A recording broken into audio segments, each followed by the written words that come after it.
Hello everyone, welcome back to my channel Wangxian and शानून fiction with fujoshi. तो कैसे हो आप सब? आई होप कि आप सब अच्छे होंगे और अपना ख्याल रख रहे होंगे। तो आइए इतने दिनों बाद शुरुआत करते हैं एक नए वन शॉट से। जैसा कि मैंने पोस्ट किया था, मैं इस वन शॉट से फिर से स्टोरी अपलोड करना स्टार्ट करूँगी। जितनी बाकी की स्टोरीज़ है उनको भी मैं अपलोड करूँगी। आप मुझे कमेंट में बता देना कि आपको पहले कौन सी स्टोरी कंप्लीट करवानी है, या तो माफियाज डॉक्टर बनी वाली या फिर प्लीज लव मी वाली। तो आप मुझे कमेंट में बता देना। एंड ये स्टोरी एक छोटी सी प्यारी सी स्टोरी होने वाली है, एक फ्लफ सी स्टोरी है। आई होप, बहुत दिन हो गए हैं मुझे स्टोरी रिकॉर्ड किए हुए और नहीं पता कि कैसे रिकॉर्ड करना है। अभी तो करने बैठी हूँ, देखती हूँ कब तक रिकॉर्ड होती है। आई होप कि आपको स्टोरी पसंद आएगी और उन सब लोगों ने जिन्होंने एक महीने तक मेरा वेट किया है उनके लिए भी शुक्रिया। तो आइए स्टोरी स्टार्ट करते हैं। थंबनेल देख लिया था अपन आप लोगों ने कि फैन फिक्शन फोर्स्ड मेरिट पर बेस्ड होने वाला है। तो आइए ज़्यादा बातें नहीं करते हैं और स्टोरी स्टार्ट करते हैं। शुरू करते हैं हमारे पहले मेन लीड लेन वांग जी से, जो कि अभी फ़िलहाल चाइना के प्रेस्टीजियस कॉलेज का एक प्रोफेसर है, जिसकी सैलरी अच्छी है, जिसका सम्मान उस कॉलेज में बहुत अच्छा है, क्योंकि वांग जी अपने प्रोफेशन को लेकर डिवोटेड है। वो बच्चों को बहुत अच्छी तरह से पढ़ाता है, इसीलिए 2 या 3 सालों में ही वांग जी को भी पढ़ाते हुए हैं। लेकिन वांग जी का नाम उस कॉलेज में चलता है और वांग जी एक अच्छा प्रोफेसर है। वो अपने काम को इस तरह से करता है कि बच्चों के दिल में उसकी एक छवि रह जाती है। वांग जी अभी उस यूनिवर्सिटी का सबसे बेस्ट टीचर कहा जाए तो ये गलत नहीं होगा। लेकिन क्या वांग जी को यहाँ तक पहुँचने में इतनी आसानी थी कि जैसे सोचा जाता है? वांग जी एक ओमेगा है और वो भी एक मिडिल क्लास फैमिली से बिलोंग करता है। वांग जी का पैदा होना ही उस परिवार में बहुत बड़ी बात थी, क्योंकि वांग जी एक ओमेगा था और उस परिवार को एक अल्फ़ा चाहिए होता था।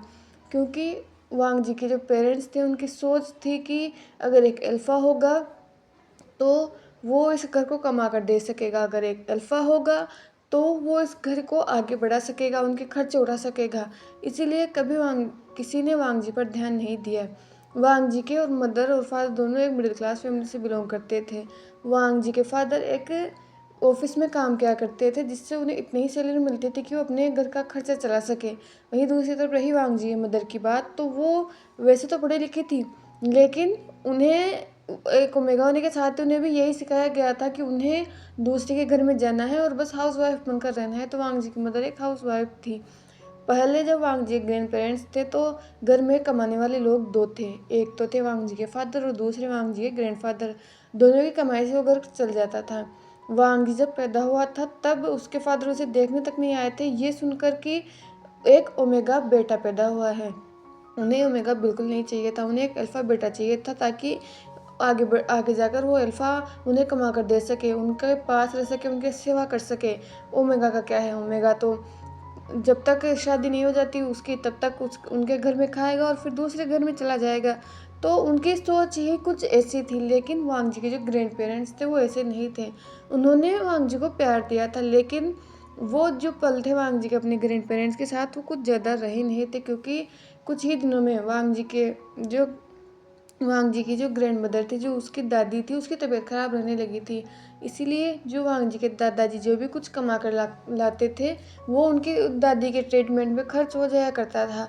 लेकिन इतना ट्रीटमेंट करवाने के बाद भी वो नहीं बच सकी और वो उनकी डेथ हो गई थी। और उनकी डेथ के बाद वांग जी के जो दादाजी थे उनकी भी हालत कुछ ठीक नहीं रहने लगी थी, वो भी बीमार हो चुके थे और वो कई सालों से कमा रहे थे। इसीलिए उनकी भी अब उम्र हो चुकी थी और एक इंसान एक उम्र तक ही कमा सकता है। अब वांग जी के फादर को वांग जी के दादाजी को खिलाना चाहिए था, लेकिन वांग जी के फादर, जो कि पहले वांग जी के दादाजी और वो दोनों कमाया करते थे, तब जाकर उनके घर का खर्चा बहुत अच्छी तरह से चल जाता था। लेकिन वांग जी के दादाजी जैसे ही बीमार हुए तो अब उनके घर का खर्चा चलने में बहुत ज़्यादा प्रॉब्लम आने लगी। ऊपर से वांग जी की मदर एक कोऑपरेटिव मदर बिल्कुल नहीं थी। उनको कुछ भी हो, उन्हें बस अपने शौक पूरे करने थे, अपनी अपने फ्रेंड्स के साथ पार्टीज करनी थी, अपनी झूठी शान दिखानी थी कि उनके हस्बैंड ने उन्हें क्या गिफ्ट किया है।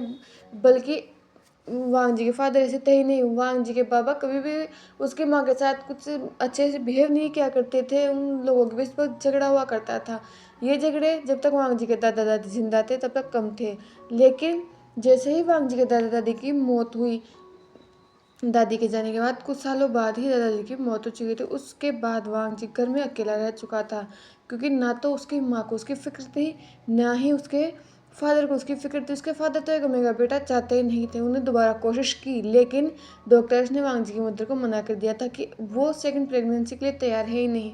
अगर वो ज़बरदस्ती कोशिश करेंगे तो या तो वांग जी की मदर की डेथ हो सकती है, या फिर वो उस अनबॉर्न बेबी की डेथ हो जाएगी, जो कि जिसकी तैयारी वो करने वाले थे। और इसकी कोई गारंटी नहीं है कि आगे आने वाला भी अल्फा ही होगा। और वांग जी के फादर इस चीज़ का खतरा नहीं ले सकते थे कि एक ओमेगा बेटे को खिलाने में उन्हें एक ओमेगा बेटा ही बोझ लग रहा है, अगर दूसरा ओमेगा बेटा पैदा हो गया तो वो क्या करेंगे।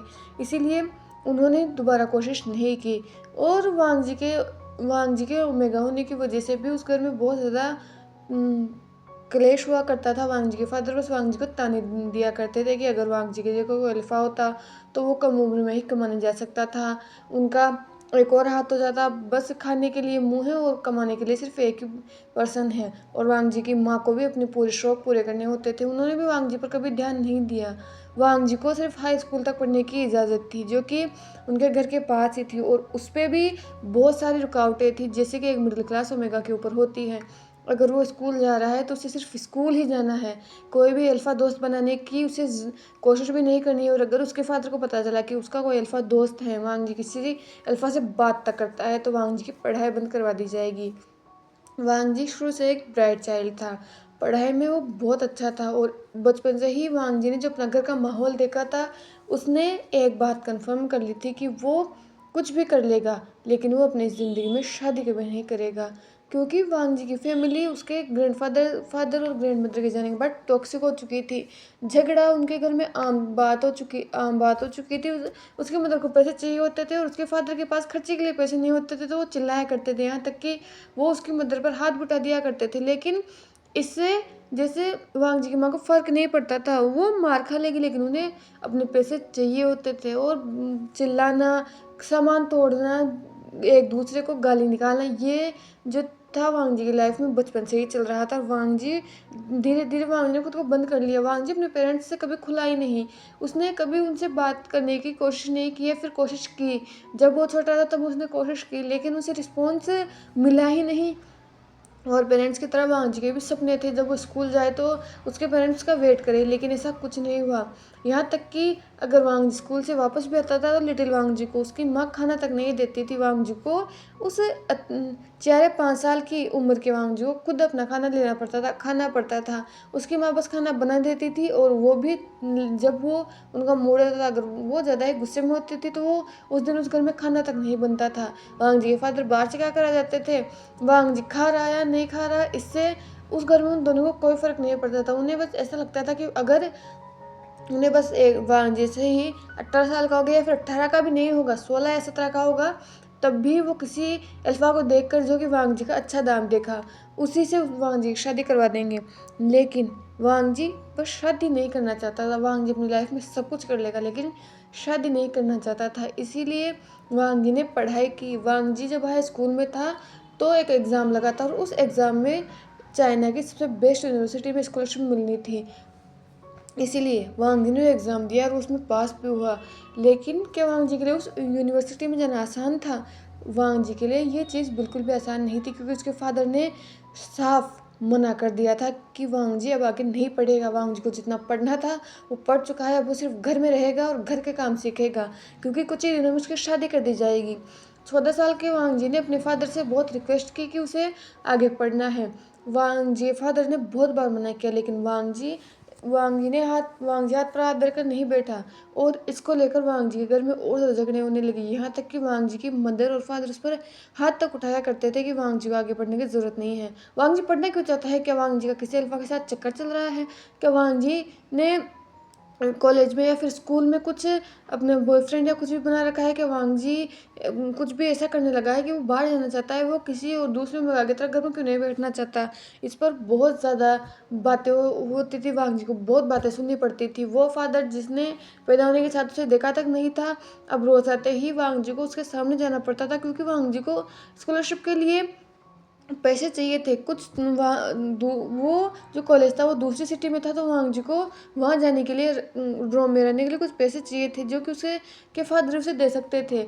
लेकिन उसके फादर कुछ देने के लिए तैयार ही नहीं थे, इसीलिए वांग जी ने डिसाइड कर लिया था कि अगर उसके फादर उसके पैसे नहीं देंगे तो पार्ट टाइम जॉब करके पैसे ले लेगा। लेकिन यहाँ वो पार्ट टाइम जॉब नहीं कर सकता, क्योंकि आसपास के जो पड़ोसी हैं वांग जी को जानते हैं। अगर वो एक ओमेगा को इतनी छोटी उम्र में बाहर काम करते हुए देखेंगे तो ताने देना, बातें कसना, समाज क्या कहेगा, ये सब की वजह से उसके फादर और मदर से काम नहीं करने देंगे। इसलिए बहुत प्लीड करने के बाद और ये विश्वास दिलाने के बाद कि वांग जी सिर्फ पढ़ेगा, वांग जी के फादर ने वांग जी को बाहर जाने के लिए हाँ कर दिया था। लेकिन वांग जी को इतने ही पैसे दिए थे कि वांग जी बस 2 टाइम का खाना खा सके, वो भी पता नहीं कब तक। कमरे में रहने का किराया या फिर कुछ भी जो कॉलेज में ज़रूरत पड़ती है उसका कुछ भी उसके फादर ने नहीं दिया था। पर वांग जी खुश था कि वो इस टॉक्सिक फैमिली में से बस निकल चुका है और फाइनली वांग जी अपनी एक नई लाइफ में जा चुका था। लेकिन वांग जी के लिए ये लाइफ भी आसान नहीं थी, क्योंकि कॉलेज में जाने के बाद ही वांग जी दिन में कॉलेज में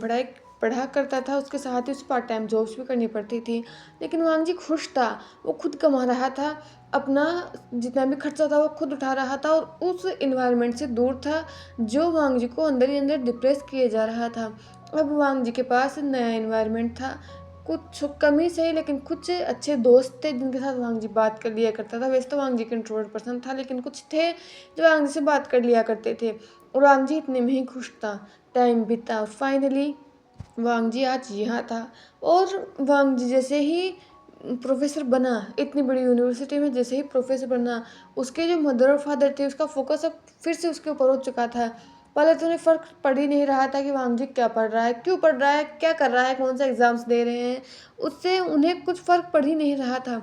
लेकिन अब प्रोफेसर बनने के बाद वांग जी की सैलरी उस घर में आने लगी थी, इसीलिए अब वांग जी की मदर भी वांग जी से पैसे मांगा करती थी, क्योंकि अब वांग जी के जो फादर थे वो ओल्ड हो रहे थे, उनसे अब इतना काम नहीं हुआ हुआ करता था जितना पहले होता था, इसलिए उनकी सैलरी भी अब कम थी। और अब वांग जी के फादर काम में लापरवाही करने लगे थे। उन्हें लगता था कि अब वांग जी कमा ही लेता है तो उन्हें कमाने की ज़रूरत क्या है। लेकिन अभी भी उनके दिल में गिल्ट नहीं था कि काश उन्होंने वांग जी की और मदद की होती तो वो प्रोफेसर की जगह शायद कुछ और बन जाता, शायद कुछ वांग जी के और सपने होते तो वो उन्हें पूरा कर सकता था। लेकिन उन्हें अभी भी बस यही था कि वांग जी को उन्होंने पढ़ने दिया है, अगर वो वांग जी को पढ़ने नहीं देते तो वांग जी प्रोफेसर नहीं बन सकता था। इसीलिए वांग जी जब तक इस घर में रहेगा वो अभी भी उनके रूल्स पर रहेगा और इसमें वांग जी कुछ नहीं कर सकता। और यही सब वांग जी को सच में बहुत ज़्यादा गुस्सा दिलाता था। लेकिन उसकी किस्मत थी कि वो जो कॉलेज थी वो उसी के घर के पास थी, इसलिए वांग जी अब दूर भी नहीं रह सकता था, वो अपने कोई दूसरा अपार्टमेंट रहकर भी नहीं रह सकता था। लेकिन वांग जी खुश था, वो खुद का कमा रहा था और अब धीरे धीरे वांग जी अपने घर में थोड़ा बहुत ही सही अपना अपने ओपिनियन रख सकता था, अपने मदर या फादर को कह सकता था कि वो ये नहीं करना चाहता, वो ये कर सकता है। इसीलिए वो कमाता था तो उसके फादर और मदर भी उससे कुछ ज़्यादा कहते नहीं थे, क्योंकि उन्हें पता था कि अगर वो कुछ ज़्यादा कहेंगे तो वांग जी घर को छोड़ कर चला जाएगा। वो लिटिल वांग जी नहीं रहा जो अपने फादर के चिल्लाने पर डर जाया करता था। वांग जी उतना ही कोल्ड हो चुका था जितना उसके फादर कभी उससे हुआ करते थे। वो अपने मदर और फादर से कोई एक्सपेक्टेशन नहीं रखता था।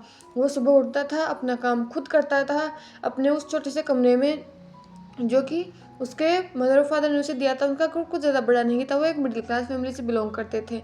वो खुद जाता था अपने अपने वो किचन में अपना ब्रेकफास्ट खुद बनाता था, अपना लंच खुद बनाता था, अपना ब्रेकफास्ट करने के बाद अपना लंच पैक करके वो कॉलेज जाता था। वांग जी बस से कॉलेज जाता था। ऐसे तो उसकी सैलरी थी कि वो एक बाइक या कार ले सकता था, लेकिन वांग जी ज़्यादा दूर नहीं था तो वांग जी बस में जाना प्रेफर करता था। सारा दिन कॉलेज में पढ़ाने के बाद वापस आता था और जब जब तक डिनर का टाइम नहीं होता था तब तक वो अपना काम कर लेता था। और डिनर करने के बाद डिनर भी अपना खुद ही बनाया करता था, क्योंकि उसकी मॉम को किटी पार्टी से टाइम नहीं मिला करता था। वांग जी अपना सारा काम खुद करता था और अब वांग जी की लाइफ थोड़ी तो ईजी थी। वो अपने फादर और मदर को ज़्यादा फेस नहीं किया करता था। जब भी वांग जी की माँ को उसके पैसे चाहिए होते थे तभी वो आते थे, और जब भी वांग जी के फादर वांग जी की शादी की बात करने आते थे तभी वो वांग जी को फेस किया करते थे। अब वांग जी को पहले अपने मदर और फादर से इस चीज़ की मिन्नतें करनी पड़ती थी कि उसे पढ़ना है, उसे आगे कुछ करना है, उसे दूसरे महिलाओं की तरह घर में नहीं रहना है।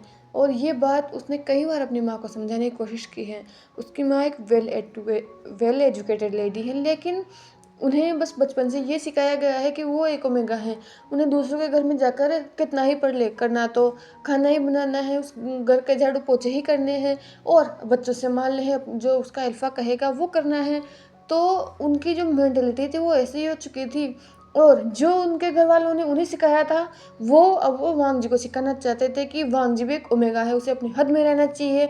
उसके फादर यहाँ पर उसके फादर जो कहेंगे उसे वो करना है, और शादी होने के बाद उसका अल्फा जो कहेगा उसे वो करना है। अगर उसका अल्फा कहेगा कि वांग जी को जॉब छोड़नी है तो वांग जी को जॉब छोड़नी पड़ेगी, क्योंकि उसका अल्फा उसे खिलाने के लिए काफ़ी होगा। और ये सब सुनकर वांग जी को इतना ज़्यादा गुस्सा आता था कि वो बस अभी इस घर को छोड़कर चला जाए या फिर अपने पेरेंट्स से कभी मिले ही ना। वांग जी ने प्रोफेसर बनने में कितनी मेहनत की है वो सिर्फ ये जानता है, और आज जब वो इतना अच्छा प्रोफेसर है, इतना बड़ा प्रोफेसर है, उन सबकी लाइफ उसकी वजह से इतनी अच्छी हो चुकी है, अभी भी उसकी माँ ये उम्मीद करती है कि एक अल्फा के कहने से, एक ऐसे इंसान के कहने से जो उसकी लाइफ में बस शादी करने के बाद आएगा, तो वांग जी की लाइफ में क्या उसका हक इतना हो जाएगा कि जो वो कहेगा वो वांग जी करेगा, वांग जी से कुछ नहीं करेगा। अगर ऐसा ही करना है तो वांग जी शादी ही नहीं करेगा। और जब भी उसके पेरेंट्स कुछ ज़्यादा कहते थे तो साफ मना कर दिया करता था कि अगर वो क्या चाहते हैं, वांग जी अपने फादर और मदर को जब तक वो ज़िंदा है तब तक खिला सकता है, वो इतना कैपेबल हैं, तो उन्हें डरने की ज़रूरत नहीं है कि वांग जी शादी करना ज़रूरी है। जब तक वो लोग ज़िंदा है वांग जी ने खिला देगा, और उसके बाद वांग जी की लाइफ है वो खुद देख लेगा। शादी करना ज़रूरी तो नहीं होता कि ये कोई कंपल्सरी थोड़ी ना है कि हमें पैदा होना है, बड़ा होना है, सक्सेस हो या ना हो, बस शादी करनी है। ये कोई कंपल्सरी चीज़ नहीं है। इसीलिए वांग जी को और जो सब उसने अपने घर में देखा था, ये सुनते हुए या फिर ये देखते हुए तो वांग जी कभी शादी नहीं करना चाहता। वो किसी अपने पेरेंट्स के कंट्रोल से छूटकर किसी और के कंट्रोल में नहीं जाना चाहता। वो अपनी लाइफ को इंडिपेंडेंटली खुद के दम पर जीना चाहता है, और ये तभी होगा जब वांग जी अपने पैरों पर खड़ा रहेगा, खुद कि थोड़ा ही सही खुद कमाएगा, ताकि उसे अपनी माँ की तरह अपने अपने अल्फा से ये नहीं कहना पड़े कि उसे कुछ चाहिए तो उसे पैसे चाहिए होंगे। वो इतना कैपेबल होगा कि अगर उसे कुछ चाहिए होगा तो वो खुद कमा लेगा, खुद खरीद लेगा। इसीलिए वांग जी इस शादी थिंग से तो बिल्कुल भी नफरत किया करता था। वो जितने भी ओमेगास को, जितने भी अल्फा है, जितने भी कपल्स को उसने देखा है, उसमें 95% कपल्स यही होते हैं कि ओमेगाओं को अल्फाओं की बात सुननी पड़ती है, ओमेगाओं को अल्फाओं से पैसे मांगने पड़ते हैं, उसके एक्सपेंसेस उठाने पड़ते हैं। तो वांग जी ये सब नहीं चाहता, वो घर पर रखे सिर्फ बच्चे नहीं संभालना चाहता। ऐसे ही वांग जी की लाइफ बस कट रही थी। लेकिन एक दिन जब वांग जी कॉलेज से वापस आया तो उसने देखा कि उसके छोटे से घर के बाहर बहुत बड़ी बड़ी गाड़ियाँ हैं, और सिर्फ बड़ी गाड़ी नहीं, वो बहुत एक्सपेंसिव गाड़ियाँ हैं। वांग जी एक प्रोफेसर है तो वो जनरल नॉलेज उसकी बहुत अच्छी है। वो अब अपने आसपास के बारे में या फिर मार्केट में क्या चल रहा है उन सब के बारे में ध्यान रखता है। और वांग जी ने उन गाड़ियों को देखा, ये बस मार्केट में भी पहला मॉडल आया है और ये यहाँ पर है, इसका मतलब कोई ऐसा पर्सन यहाँ पर आया है जो बहुत ज़्यादा अमीर है। लेकिन वांग जी की इस मिडिल क्लास घर में इतना बड़ा पर्सन कोई आ कैसे सकता है। वांग जी यही सब सोच रहा था, क्या उसके फादर या मदर ने कुछ ऐसा किया है कि ये लोग यहाँ पर आए हैं, क्या कुछ गड़बड़ तो नहीं है। यही सोचते हुए वांग जी घर के अंदर जाने लगा था।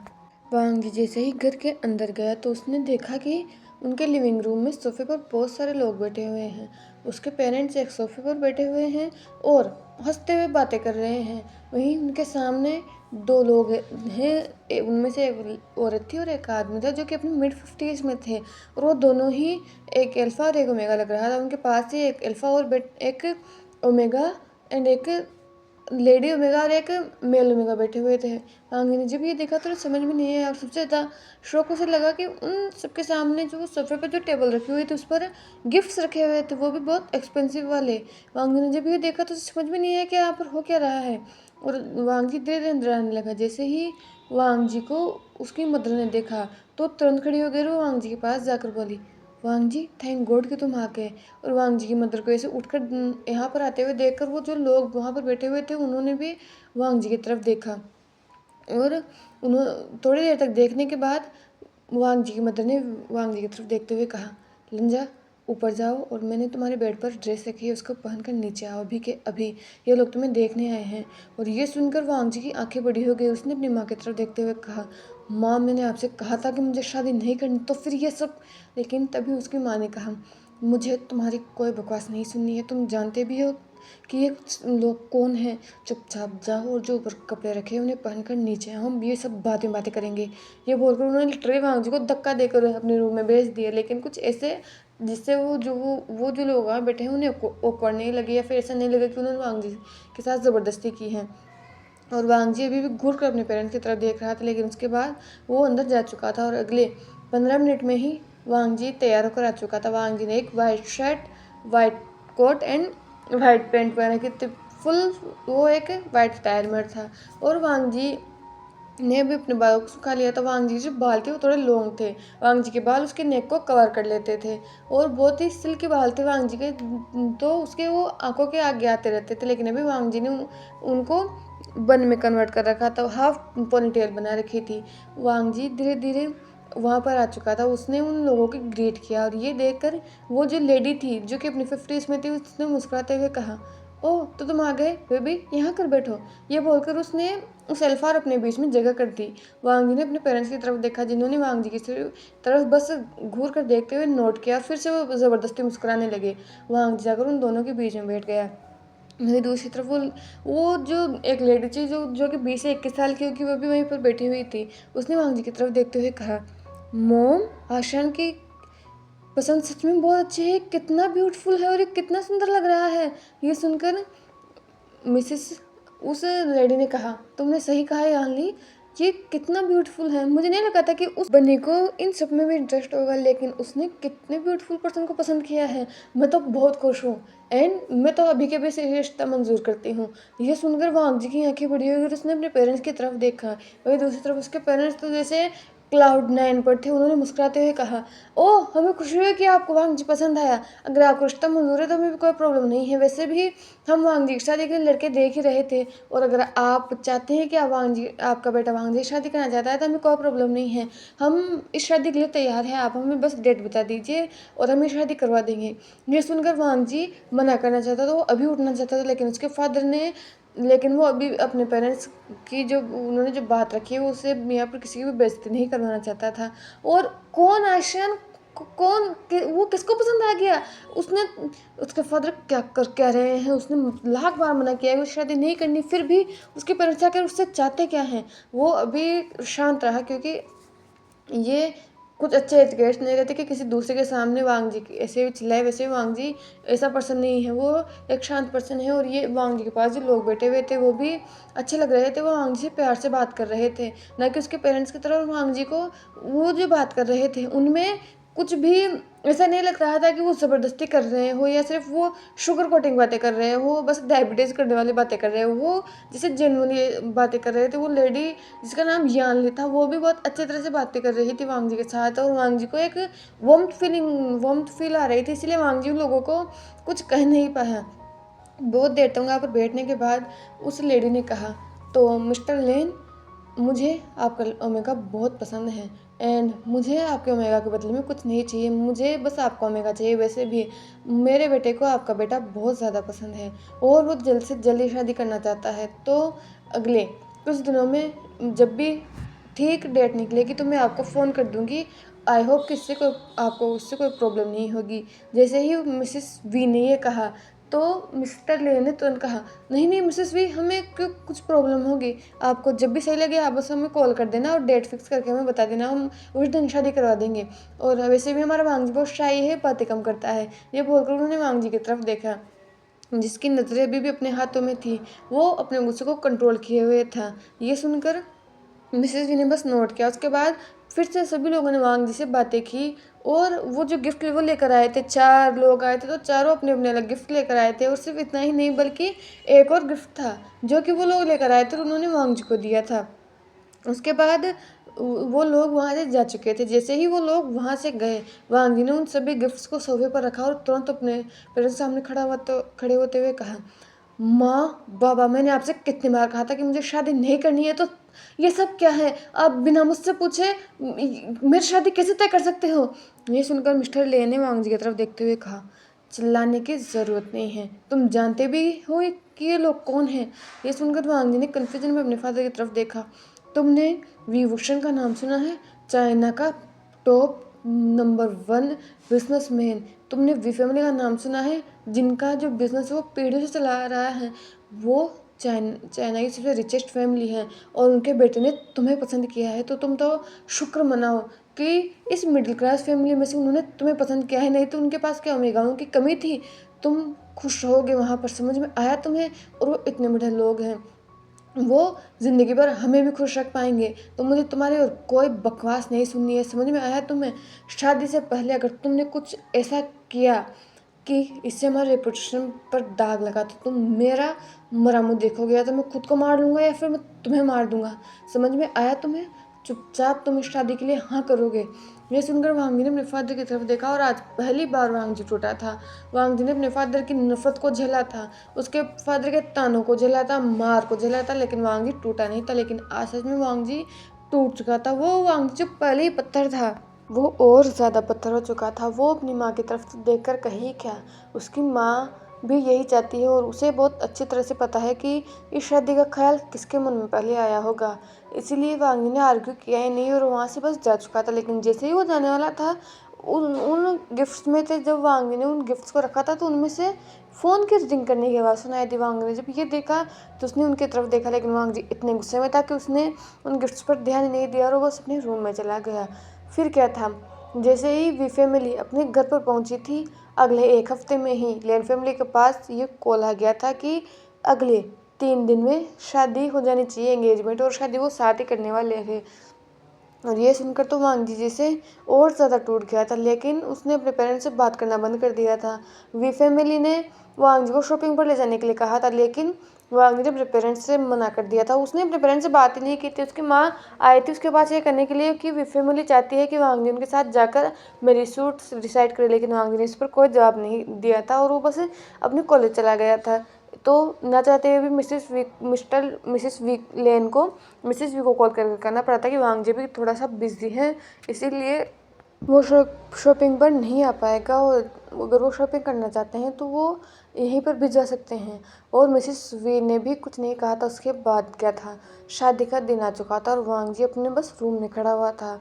उसने एक ब्यूटीफुल ब्लैक सूट पहन रखा था जो कि वी फैमिली की तरफ से आया था। वांग जी खुद को आईने में देख रहा था। जो वो चाहता था उसकी लाइफ में कुछ नहीं हुआ, एक चीज़ को छोड़ कर के आज वो अपने पैरों पर खड़ा है, लेकिन कब तक ये उसे नहीं पता है। क्योंकि जैसा कि उसके फादर ने कहा था कि अगर वी फैमिली चाहेगी तो वांग जी को अपना प्रोफेशन छोड़ना होगा, उसे अपनी जॉब छोड़नी होगी। लेकिन वांग जी ने सोच लिया था, उसकी लाइफ का डिसीजन तो वो अपनी मर्ज़ी से नहीं सका। लेकिन अगर वी फैमिली चाहती है कि वो ये जॉब छोड़ेगा तो ये सब बिल्कुल नहीं करेगा। और यही सोचकर उसे एक बात याद आई, जब शादी होने के 2 दिन पहले जब वांग जी को ये बात पता चली थी, या फिर कहे कि ये बात याद आई थी, उसके बाद उन्होंने उसे पहले ही कह दिया था कि अगर वी फैमिली चाहेगी तो वांग जी को अपनी जॉब छोड़नी पड़ेगी। इसलिए वांग जी ने बिना डरे, बिना किसी भी झिझक के मिसेस वी के नंबर अपनी माँ से लिया था। और मिसेस लेन तो खुश थी कि शायद वांग जी को अपनी शादी में इंटरेस्ट आ रहा है और वो भी कुछ बातें करना चाहता है या फिर अपने हस्बैंड का नंबर लेना चाहता होगा, सून टू बी हस्बैंड का। लेकिन वांग जी ऐसा नहीं चाहता था। वांग जी ने मिसेस वी को कॉल लगाया और मिसेस वी खुश थी कि वांग जी उनसे बात कर रहा है, लेकिन वांग जी ने बिना कुछ भी किए या फिर कहें कि वो बस सीधा पॉइंट पर आया था। और उसने मिसेस जी से कहा था कि कुछ भी हो जाए उनको शादी करनी है तो वो करे, लेकिन वांग जी अपना जॉब नहीं छोड़ेगा। और अगर वो चाहते हैं कि वांग जी अपना जॉब छोड़े तो ये शादी नहीं होगी। और ये सुनकर एक पल के लिए मिसेस भी शांत रही थी और वांग जी को लगा था कि मिसेस भी शादी तोड़ देगी, क्योंकि एक ऐसा मेगा कौन ही चाहेगा जो शादी से पहले ही इतनी डिमांड कर रहा हो। लेकिन अगले ही पल जो उसने सुना था वो वांग जी के लिए शॉकिंग भी था एंड सरप्राइजिंग भी था, क्योंकि मिसेस वी ने कहा था कि वांग जी, तुमसे किसने कहा कि हम तुम्हारा जॉब छोड़ने के लिए तुम्हें कहेंगे?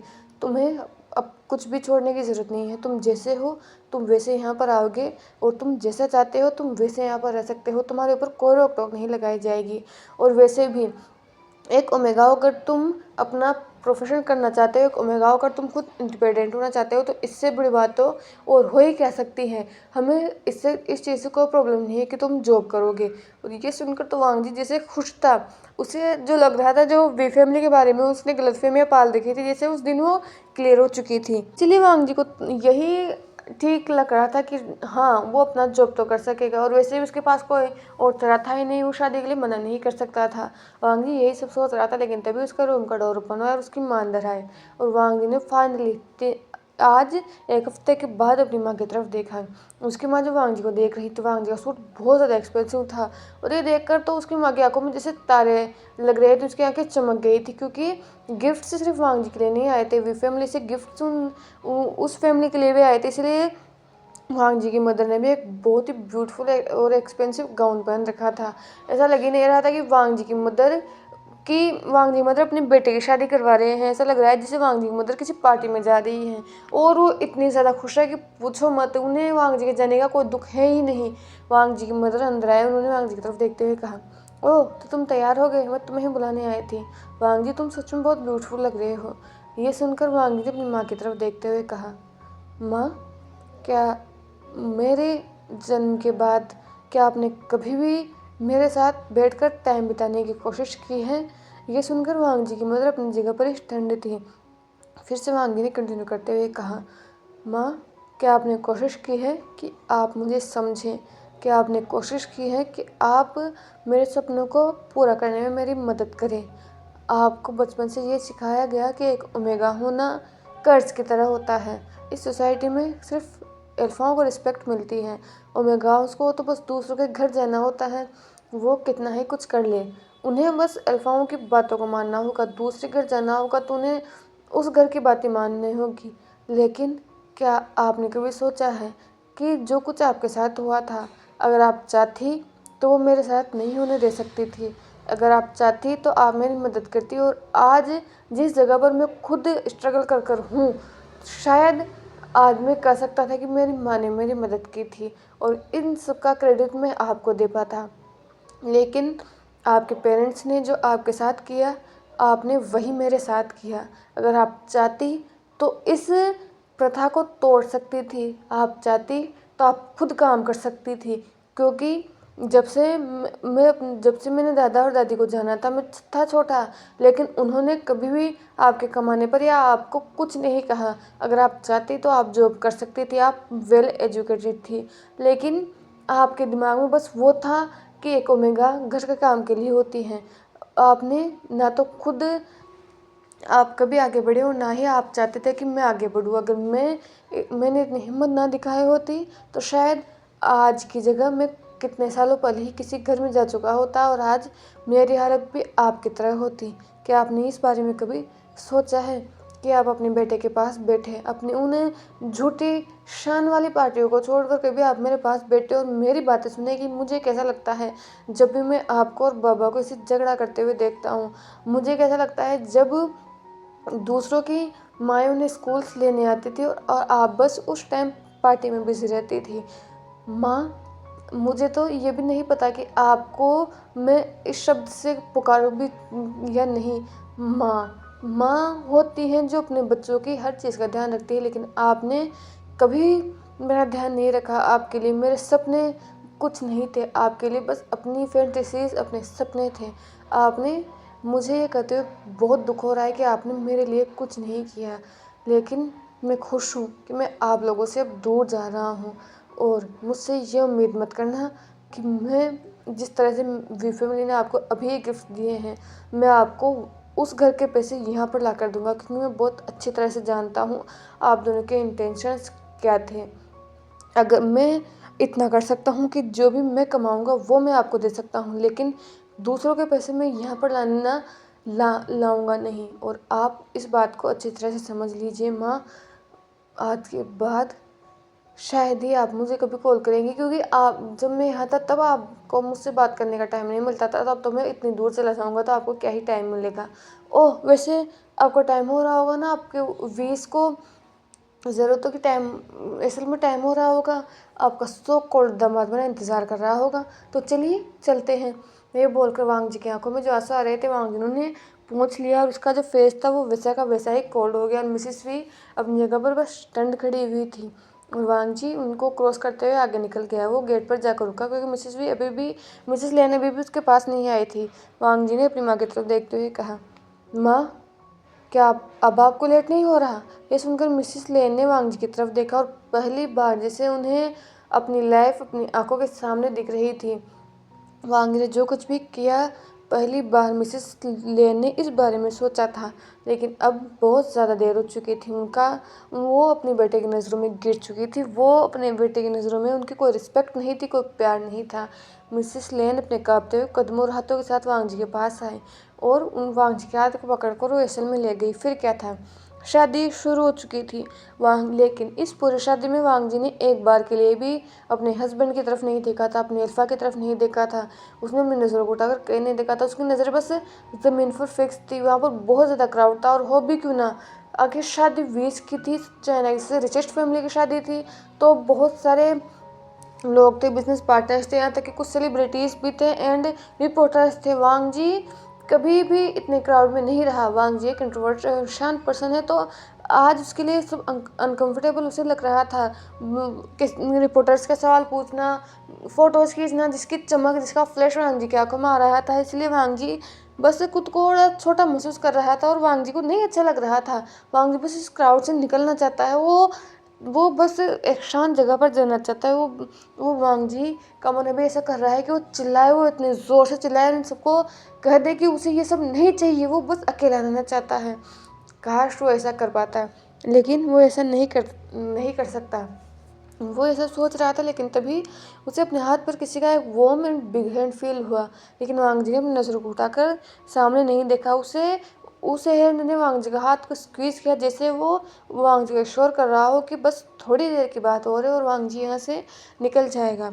लेकिन वांग जी ने अपने हस्बैंड की तरफ नहीं देखा था। शादी हुई, सब लोगों ने एंजॉय किया, पार्टी एंजॉय की, और उसके बाद फाइनली वांग जी अपने घर से निकल चुका था। मिस्टर लेन को तो अभी भी कुछ ज़्यादा फर्क नहीं पड़ रहा था, लेकिन मिसेस लेन के फेस पर आज अलग एक्सप्रेशन थे। उनकी आंखों में जो चमक थी, अभी वो चमक थी ही नहीं। लेकिन वांग जी अपने नए घर के लिए, अपनी एक नई जर्नी के लिए निकल चुका था। वांग जी का वी फैमिली में बहुत ही वार्मली एंड ग्रैंडली वेलकम किया गया था। लेकिन अभी भी वांग जी ने अपने हस्बैंड को देखा तक नहीं था। जैसे ही वो घर में गए थे, तो मिसिस वी एंड जानली जो थी, वो वांग जी को लेकर बस बातें करने के लिए बैठ चुकी थी। और वो वांग जी का जो हस्बैंड था, वो शायद अपने रूम में चला गया था। वांग विंग का जो वांग जी का जो हस्बैंड था, जिसका नाम विभूषण था, उसका छोटा भाई चेंग भी वहीं पर बैठा हुआ था, और मिस्टर वी भी वहीं पर बैठे हुए थे। सभी लोग वांग जी से बातें कर रहे थे, वांग जी को बता रहे थे कि घर में मतलब कौन कैसा कैसा है। वो सभी सर्वेंट्स थे, वांग जी को इंट्रोड्यूस करा रहे थे। यानली और चेंग वांग जी को बता रहे थे कि उसका हस्बैंड कैसा है। मिस्टर जो वी थे, वो भी वांग जी को बता रहे थे कि वांग जी जो चाहे उस घर में कर सकता है। वांग जी को ऐसा फील करने की ज़रूरत नहीं है कि वांग जी इस घर का सन इन लॉ है। वांग जी इस घर को अपना घर समझ सकता है। और सच में वांग जी को उनकी बातों में कुछ ऐसा नहीं लग रहा था कि ये लोग बस आज के लिए कह रहे हैं, वांग जी नया नया है। तो उनकी बातों में वांग जी को वार्मथ फील हो रही थी। उसके बाद मिसिस वी ने वांग जी की तरफ देखते हुए कहा, तुम बहुत ज़्यादा थक गए होंगे, तो मैं तुम्हें तुम्हारा रूम दिखा देती हूँ, चलो। ये सुनकर वांग जी ने मिसेस विक की तरफ देखा, और अब जाकर वांग जी का ज़्यादा इम्तिहान तो अब शुरू हुआ था, क्योंकि वो अपने हस्बैंड को अब कितना ही वो अवॉइड कर लेगा। उसने शादी में उसको अवॉइड किया था, यहाँ पर भी वो उसे अवॉइड ही कर रहा था। लेकिन जब वो एक रूम में रहेगा, तो वांग जी अपने हस्बैंड को अवॉइड कैसे करेगा? यही सोचकर वांग जी अपनी मुट्ठियों को बीच रहा था और खोल रहा था, बीच रहा था और खोल रहा था। और कहीं ना कहीं ये टेंशन मिसेस वी भी देख सकती थी। और उन्हें लगा शायद वांग जी नर्वस होगा अपने अल्फा से मिलने के लिए, तो उन्होंने कुछ ज़्यादा कहा नहीं।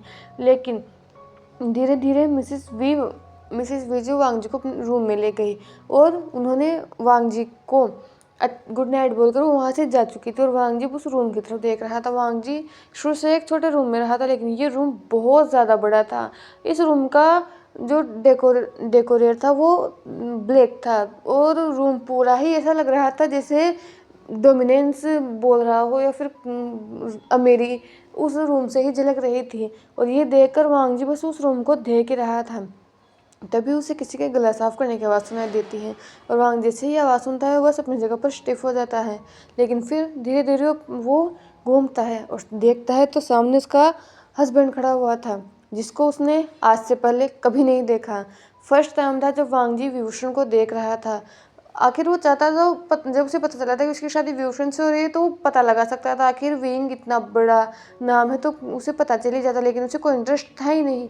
लेकिन अब जब वो अपने हस्बैंड को देख रहा है तो वांग जी पहली बार किसी अल्फा को ऐसे देख रहा होगा। वांग जी ने आज से पहले कभी किसी अल्फा की तरफ देखा तक नहीं है, लेकिन वांग जी पहली बार अपने हस्बैंड को देख रहा था और सच में वांग जी अपनी जगह पर ही बस स्टक था। उसकी दिल की धड़कनें इतनी तेज़ बढ़ चुकी थी कि उसे समझ में नहीं आ रहा था कि आखिर उसके साथ हो क्या रहा है। उसके मुंह से एक शब्द नहीं निकल रहा था। उसका दिल इतनी ज़ोर से धड़क रहा था जैसे उसके रिबके से वो बाहर आ जाएगा। और उसका हस्बैंड सामने बस खड़ा हुआ था, उसके फेस पर स्टिफ एक्सप्रेशंस थे। वांग जी को नहीं समझ आ रहा था कि उसे क्या करना चाहिए। तभी उसका हस्बैंड उसके पास आने लगा और वांग जी ने जैसे फील किया उसे ऐसा लग रहा था जैसे उसकी पूरी बॉडी स्वेट कर रही हो, कांप रही हो। वांग जी का हस्बैंड विभूषण के सामने और विंग ने वांग जी की तरफ देखते हुए कहा, तुम थक गए होंगे, तुम्हारे जितने भी कपड़े हैं वो वार्डरोब में तय करवा दिए गए हैं, तुम जाकर शावर ले लो। ये सुनकर वांग जी ने विंग की तरफ देखा और फिर नोट किया और तुरंत वो बस बाथरूम की तरफ चला गया था। जैसे ही वो अंदर गया उसने अपने दिल पर हाथ रखा और उसे नहीं समझ आ रहा था कि आखिर उसका दिल इतनी ज़ोर ज़ोर से धड़क क्यों रहा है। ये फील होने के साथ ही वांग जी गहरी सांस लेता है। उसके बाद वो शावर लेता है। उसने सोच लिया था कि जो भी होगा वो देखा जाएगा, लेकिन जैसे वो शावर लेकर बाहर आया देखा तो उसने देखा कि विंग वहाँ पर नहीं था। उसे एक गोल्डन चांस मिला, इसलिए उसने सोचा कि जब तक विंग आता है उससे पहले ही वो सोने की एक्टिंग करेगा तो विंग आज कुछ कर ही नहीं पाएगा। इसलिए वांग जी तुरंत बस बेड में चला गया और ब्लैंकेट को अपने सर तक लेकर वो सो चुका था। और उसे तो और थके हुए होने की वजह से कब उसे नींद आ गई उसे पता ही नहीं चला, कब उसका हस्बैंड रूम में उसे ये भी नहीं पता था। और तभी से वांग जी की बस एक न्यू लाइफ स्टार्ट हो चुकी थी। लेकिन क्या वांग जी जितना सोच रहा था उसकी लाइफ उतनी आसान होने वाली थी? क्योंकि अभी भी सिस्टम में कहीं राज थे। आखिर विंग ने उसे कब देखा कि वो एक मिडिल क्लास मेगा से शादी करने के लिए मान गया? क्या विंग का इसके पीछे कुछ और पर्पस था? वांग जी को अभी बहुत कुछ जानना था। और क्या वांग जी नई फैमिली में सेटल हो पाएगा? क्या ये वी फैमिली वैसी ही दिखती है जैसी ये है? क्या वांग जी जो कभी शादी नहीं करना चाहता था, जिसे अपनी लाइफ में कोई अल्फा नहीं चाहिए था, क्या वो इन सब में घुल पाएगा, इन सब लोगों के साथ घुल मिल पाएगा? ये बस वक्त बताएगा। और वांग जी की लाइफ कैसे होने वाली थी ये तो हमें नेक्स्ट पार्ट में पता चलेगा। आई नो मैं इसे ऐसे तो फर्स्ट पार्ट में ये इसको मैं एक पार्ट में कंप्लीट कर सकती थी, लेकिन वो वीडियो 2 घंटे का हो जाता। और सच कहूँ तो मैं बहुत दिनों बाद रिकॉर्ड करने बैठी हूँ, तो मुझे ऐसा लग रहा है कि मुझसे रिकॉर्ड नहीं होगा। आज मैं बहुत दिनों बाद खुद को मना कर रिकॉर्ड करने बैठी हूँ। तो ये फर्स्ट पार्ट है। नेक्स्ट पार्ट मैं प्रॉमिस करती हूँ कि मैं कल ही लेकर आऊँगी। तो आपके इस पार्ट के थ्रू आपके जो भी कमेंट्स हो प्लीज़ मुझे कमेंट में बताना। एंड आपके क्या ओपिनियंस है या फिर आपके क्या थॉट्स है? क्या वांग जी की शादी जो इतने बड़े परिवार में हुई है इसके पीछे कुछ राज हैं, या फिर ऐसे ही वांग जी की शादी हो चुकी थी? अगर वी फैमिली चाहती तो वो किसी और दूसरे मेगा से भी शादी करवा सकती थी, लेकिन अगर उन्होंने वांग जी को ही क्यों चुना? कि वांग जी का हस्बैंड सच में वैसा है जैसा वो दिखता है? तो आपके जो भी थॉट्स हो प्लीज़ कमेंट में मुझे ज़रूर बता देना। एंड छोटा पार्ट इसके लिए कंप्लेंट मत करना। एंड जितने भी मेरे बाकी के एफ है उनको भी मैं कंप्लीट कर दूँगी। तो पहले मुझे कमेंट में बताना कि आपको पहले माफिया से डॉक्टर बनी वाला कंप्लीट चाहिए या फिर प्लीज़ लव मी वाला कंप्लीट चाहिए। एंड एक बात और, तो मैं दोनों एफ ही पुराने नहीं लेकर जा सकती क्योंकि उन एफ पर व्यूज़ कम आते हैं। तो मेरे पास एक आइडिया है, तो मैं क्या कुछ ऐसा करूँ कि मैं एक एफ पुराना लेकर चलूँ और एक एफ न्यू लेकर चलूँ। और वैसे भी अब की बार जानवर फीस्ट में मैं पार्ट लेने वाली हूँ, तो आप आई होप कि आपको स्टोरी पसंद आएगी। उसका थंबनेल मैं आपके साथ जल्दी शेयर कर दूँगी और कुछ दिनों में वो स्टोरी भी आपके साथ आ जाएगी। तो तब तक के लिए हेल्दी रहिए, खुश रहिए एंड मेरी इन स्टोरीज़ को सुनते रहिए। Thank you for watching.